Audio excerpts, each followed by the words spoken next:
વિસાવદરના કાલસારીમાં વિદ્યાર્થીઓએ પારંપરિક ભોજન મહોત્સવ યોજ્યો. બાજરાના રોટલા અને રીંગણાના ઓળાએ જમાવ્યું આકર્ષણ.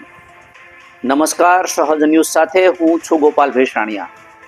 વિસાવદરથી અમારા પ્રતિનિધિ સુલતાન ચૌહાણ પાસેથી મળતી માહિતી મુજબ વિસાવદરમાં 13 ડિસેમ્બર 2025ના રોજ વિસાવદર તાલુકાના કાલસારી ગામે આવેલી શ્રી સરદાર પટેલ વિદ્યા મંદિર ખાતે વિદ્યાર્થીઓ દ્વારા પારંપરિક ખોરાકને પ્રોત્સાહન આપવાના હેતુસર ટ્રેડિશનલ ફૂડ ફેસ્ટિવલ યોજવામાં આવ્યું હતું.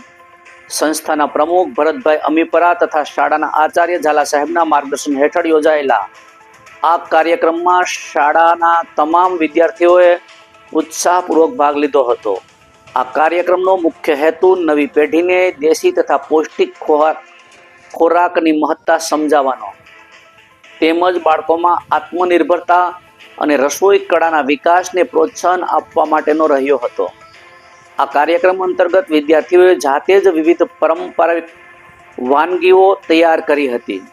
કાર્યક્રમ દરમિયાન વિદ્યાર્થીઓ દ્વારા બનાવવામાં આવેલા બાજરાના રોટલા અને ગામઠી ઢબે તૈયાર કરવામાં આવેલા રીંગણાના ઓળાનું મુખ્ય આકર્ષણમાં રહ્યા હતા.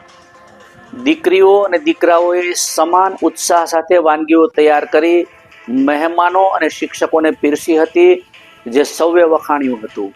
કાર્યક્રમમાં શાળાના પ્રમુખ, ટ્રસ્ટીઓ, આચાર્યશ્રી, શિક્ષકગણ, આમંત્રિત મહેમાનો તથા વિદ્યાર્થીઓએ સાથે બેસીને પારંપરિક ભોજનનો આનંદ માણ્યો હતો. સમગ્ર કાર્યક્રમ દરમિયાન શાળા પરિસરમાં આનંદ અને ઉત્સાહનો વાતાવરણ જોવા મળ્યું હતું. આ પ્રસંગે જૂનાગઢ જિલ્લા લેન્ડ રેકોર્ડ અધિકારી એ.જે. ઝાલા સાહેબ, વિસાવદર પોલીસ ઇન્સ્પેક્ટર એચ.વી. પટેલ સાહેબ, નાયબ મામલતદાર એમ.એચ. ભાષા, બીઆરસી અધિકારી ધર્મેશભાઈ સેલારકા, સીઆરસી અધિકારી રજનીકભાઈ માથુકિયા, પોલીસ હેડ કોન્સ્ટેબલ મહેશભાઈ કોહર, સામાજિક તથા રાજકીય અગ્રણીઓ પ્રજ્ઞાબેન વિરડિયા, જૂનાગઢ જિલ્લા કોંગ્રેસ ઉપપ્રમુખ ભરતભાઈ વિરડિયા સહિત શાળાના પ્રમુખ ભરતભાઈ અમીપરા, ટ્રસ્ટી શંભુભાઈ ઢોલરિયા, કાળુભાઈ ભાયાણી અને હિતેશભાઈ હિરપરા ઉપસ્થિત રહ્યા હતા.